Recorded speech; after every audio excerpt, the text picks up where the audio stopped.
giving a presentation after Luana is like the fella who came up and talked about building boats, and the guy that went before him was Noah. Because you just want to get up and say, yeah.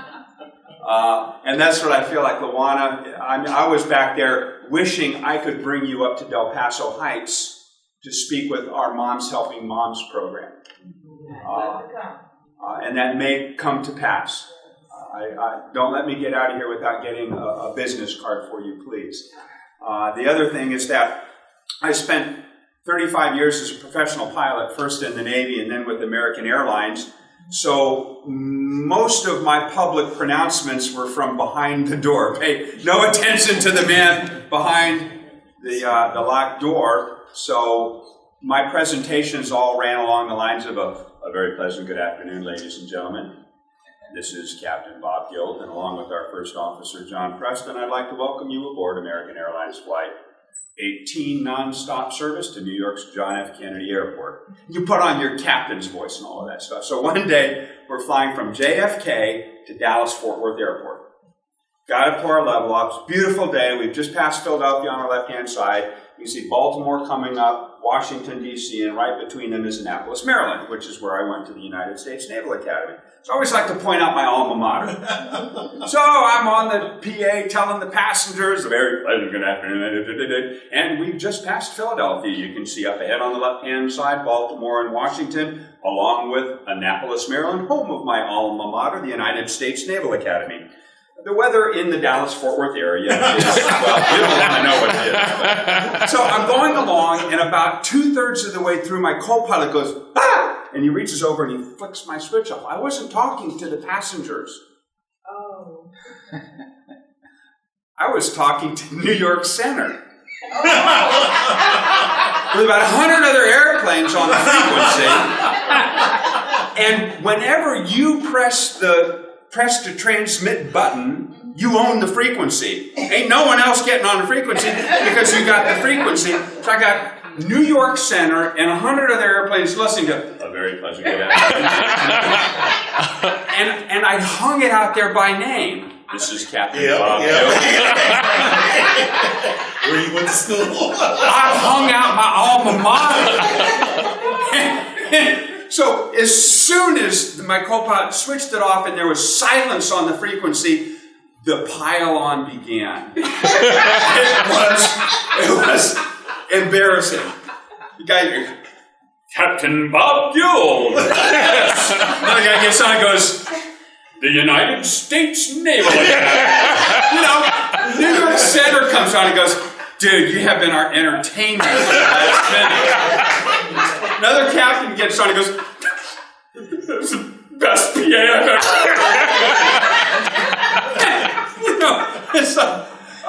It was an interesting moment. So then, of course, the fun part is, now I have to make my PA to the passengers. They have no clue that their captain has been up there making a fool of himself. And so every time I got the mic and I looked at John, I said, okay, I can't do it. Okay. Why did you make the announcement? I'm not making the announcement. You're the captain.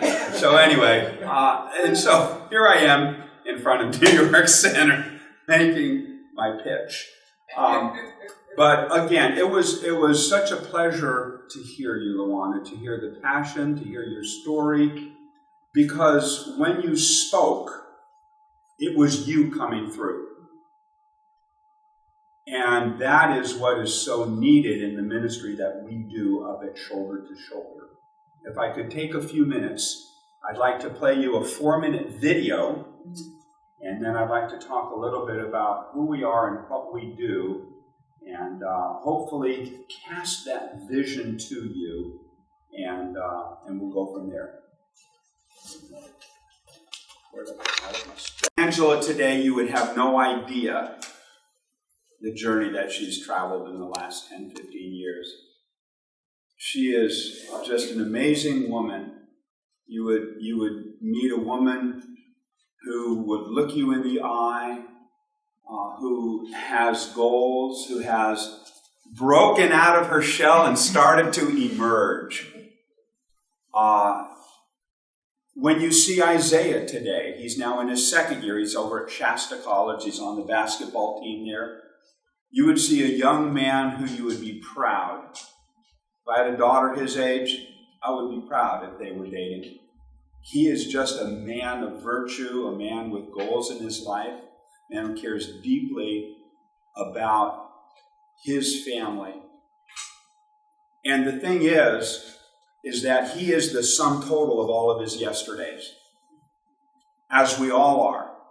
But the secret there is his yesterdays have been touched in a way that his future now is a bright future. He's got a future. He's got a hope. James 1:27 in the Bible is a scripture that was done at the beginning, and it says, religion that God our Father finds acceptable is this, to care for the widow and the orphan in their distress, and to keep oneself unpolluted from the world.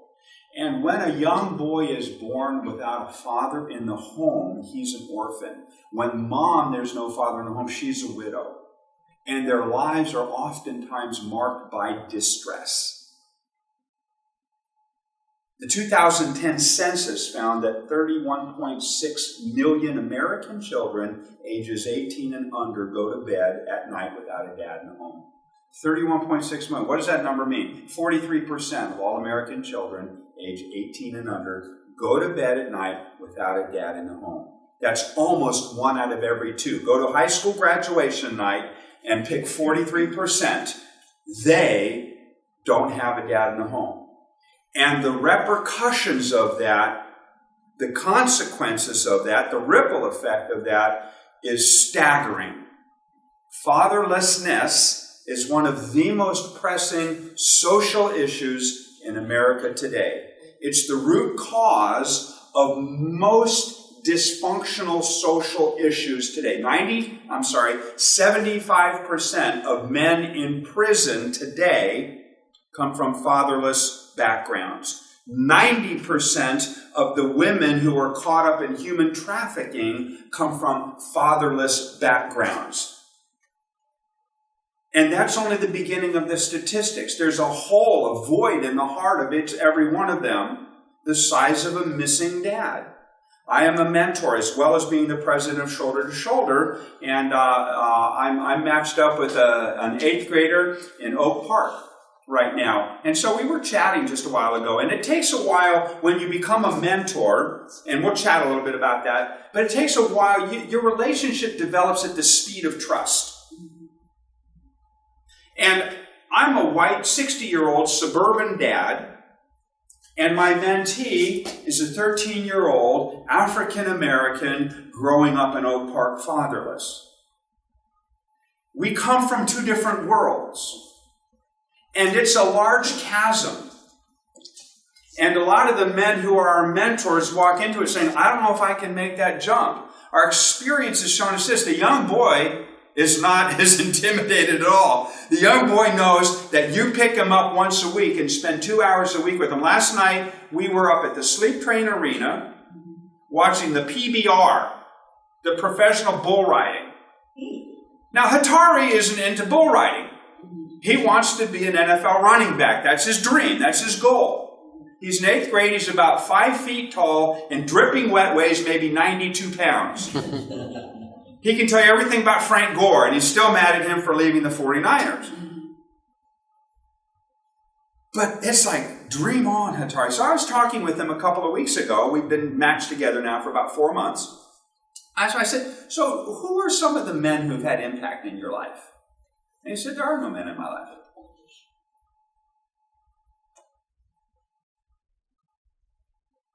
Thank God for the moms who raised them. They are amazing heroes. Angela, for all of her past and what she went through, she's a hero today. Because she said, I'm emerging. I'm going through transformation. But he's got a hole in his heart, Hatari does, the size of a missing dad.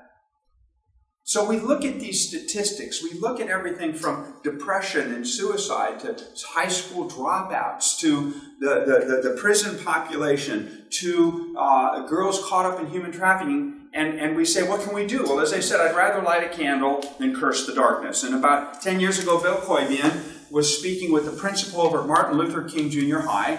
And they decided that they together were going to light a candle instead of cursing the darkness. And so we, shoulder to shoulder, went into Del Paso Heights and started doing group mentoring at the junior high. It has now grown to where we do one-on-one mentoring. And so what the secret of shoulder to shoulder is this. Our passion is to break the cycle of fatherlessness, one life at a time, and we do it through long-term, one-on-one weekly mentoring beginning in the 4th grade.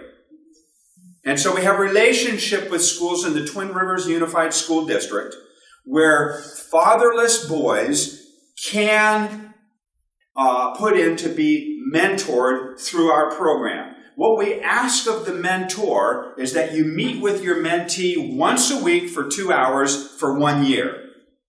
Our experience is that at the end of the year, both the mentor, the mentee, and the mom look at us and say, don't even think about splitting us up, because they wrap themselves around your heart.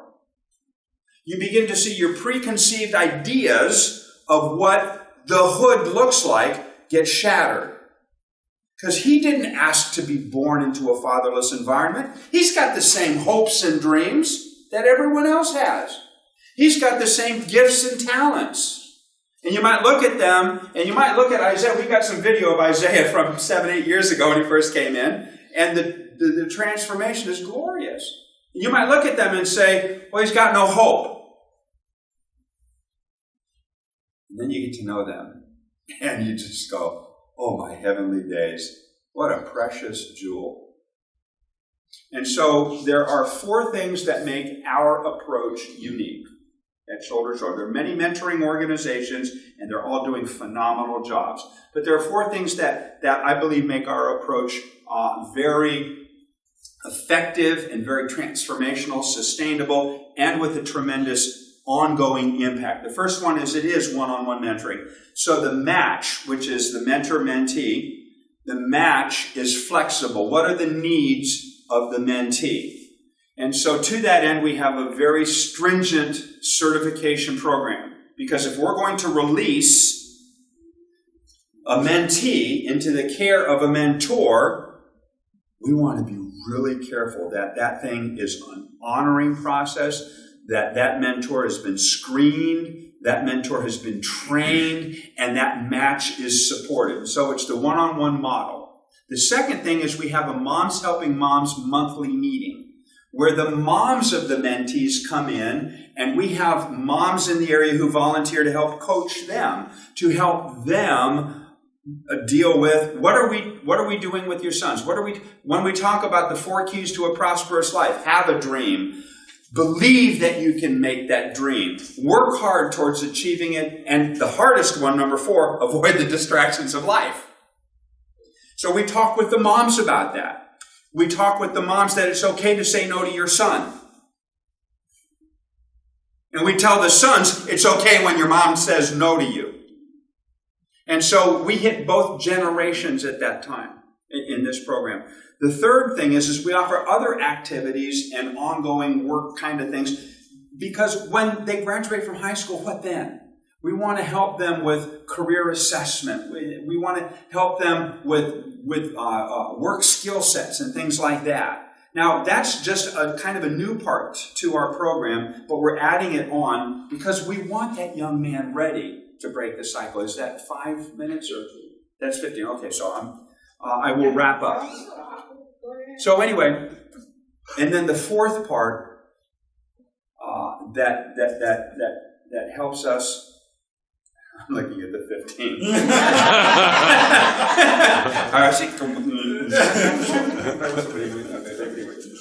Okay, the third part is that we have the other supplemental things. And the fourth part is that we do match support. We have for every 20 matches, we have a match support specialist. And we talk with the mom, we talk with the mentor. And so we are there to help that match succeed. Why? Because our passion is to break the cycle of fatherlessness. As go the family, so goes the culture. And we believe that strong, healthy families are the backbone of a strong, healthy culture. And we've seen the devastation that broken families has caused in broken cultures. And these people are worth our time and attention. They are truly a treasure hidden in a field, as the old parable says. It's like a treasure hidden in a field. And when a man finds the treasure, for joy, he goes and sells all that he has and he buys the field. In order to get the treasure, you got to buy the field. And if you only see the field, you'll never buy it. But once you've seen the treasure, you're hooked for life. And the treasure are those young boys and girls and their families. When I used to mentor DRA, he moved back to Maryland last year. His family circumstances was such that his dad was in a place that he, wanted, and that was a good thing. When the dad who's been missing for so long comes back into the son's life, that can be a superb thing, and for DRA it was. But for the longest time, there was no male presence in his life. And so I'd take him out, and I'd come home, and his mom, Erica, would go, "Hey, Bob!" And his two little sisters, one was like 4 and one 5, they'd run up, one grab, one leg, one grab, "You Mr. Bob!" And so I saw the treasure. And when you've seen the treasure, you're hooked for life. And you're willing to buy the field. When you look at Del Paso Heights, when you look at Oak Park, when you look at Alta Vista or Meadowview, some of the areas in Sacramento, and you only see the field, you think, give it up. I'll just go somewhere and pretend like it's not really there. But you know what? I come from a Navy background, and if I can take a few more minutes, is that all right? Mm-hmm. I come from a Navy background, and so take a ship going through the water. Take an aircraft carrier. Aircraft carrier going through the water. You want the hull to be as smooth as possible. Okay? Because the more damage you have on the hull, the harder it is to go through the water, and the more holes you have in the hull, the more likely you're going to sink. 50 years ago, 6% of American children lived in a home without a dad. And so you can take that hull and say there was 6% of that hull had holes in it. Well, you could probably have enough pumps inside to pump the water out that the ship's not going to sink. It's probably still going to go through the water. But let's say now you have 43% of the hull is damaged. What impact is that going to have on the ship going through the water? Or the ship staying afloat? It's going to start to sink. And you might say, it doesn't affect me. My stateroom, instead of going to a carrier, let's go to the Queen Mary. You might say, or the Titanic. My stateroom's the cleanest stateroom on the Titanic. I've kept it neat. Not like those other staterooms that are messy. I've kept my stateroom neat. Well, guess what? When the Titanic went to the bottom, the cleanest stateroom went down along with it. And so is our culture. It is possible to repair the damage that fatherlessness has done in our culture. But it's going to take work. It's going to take time and effort. It's going to take men and women willing to do whatever part they might play. We just have a small part. We're a small operation. We got big dreams, though. We're also emerging. I'm taking that with me. I'll give you total credit for it. But I love that. I'm emerging. Transformation. And these young boys and girls are worth it. Every one of them. We have about 40 matches right now. Our hope is to double within the next year. We're primarily in Del Paso Heights, but we're now moving out of that area. My mentee is from Oak Park. We've got some now in the Elk Grove area. We're looking at Rancho Cordova. Because fatherlessness is everywhere. But it's worth treating. Thank you for your time.